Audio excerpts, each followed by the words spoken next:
윤석열 정부가 국민의 생명과 안전, 미래를 포기했습니다.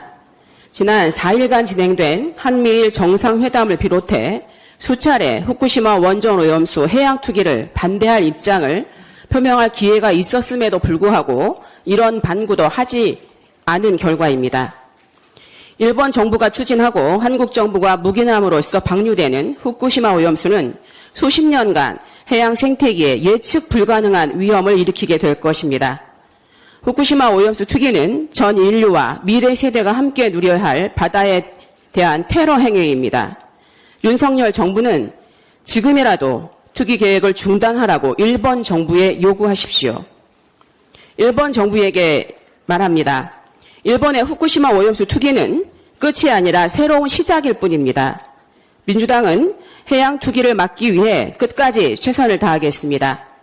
후쿠시마 원전 오염수 테러 규탄 결의안 발표와 일본 대사관 항의 방문을 시작으로 국내 국제적인 연대를 강화하고 관련 활동을 통해 오염수 해양 투기 결정을 철회시키기 위한 총력 투정에 나서겠습니다. 안정성이 검증되지 않은 채 경제적인 논리 하나만으로 진행되는 오염수 투기는 세계사에 씻을 수 없는 죄를 짓는 것입니다. 윤석열 정부는 역사 앞에 부끄럽지 않게 행동하십시오. 대한민국 여성의 삶이 위기에 처해 있습니다. 대한민국 수도 서울 백주 대낮 공원에서 성폭력 살인 사건이 발생했습니다. 오늘이 고인의 발인일입니다. 삼가 고인의 명복을 빌며 유가족께 위로의 말씀을 드립니다.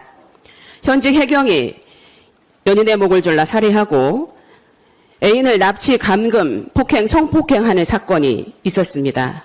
이 외에도 우리가 기억하는 신당역 스토킹 살인 사건, 부산 돌려차기 사건 등 사흘이 멀다 하고 여성에 대한 폭력 사건이 보도되고 있습니다.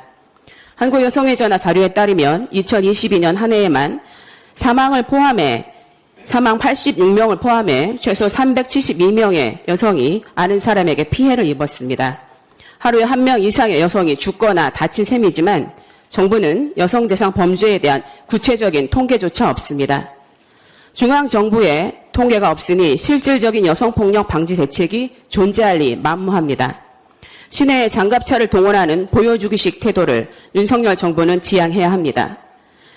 구조적 성차별이 없다는 억지를 부리지 말고 여성폭력 방지 기본법에 의거한 여성에 대한 폭력 관련 통계나 제대로 마련하십시오. 아울러 관행적으로 진행되어 오던 감경 요인을 배제하는 등 처벌의 확실성 담보와 실질적 일상적인 치안 대책 마련, 인권 감수성 향상을 위한 교육 프로그램 등 단기, 중기, 장기 대책을 총체적으로 아우르는 범죄 예방 시스템을 구축해야 합니다.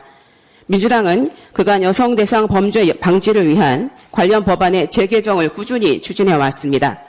정부 여당의 대우각성과 적극적인 협조를 촉구합니다. 이상입니다.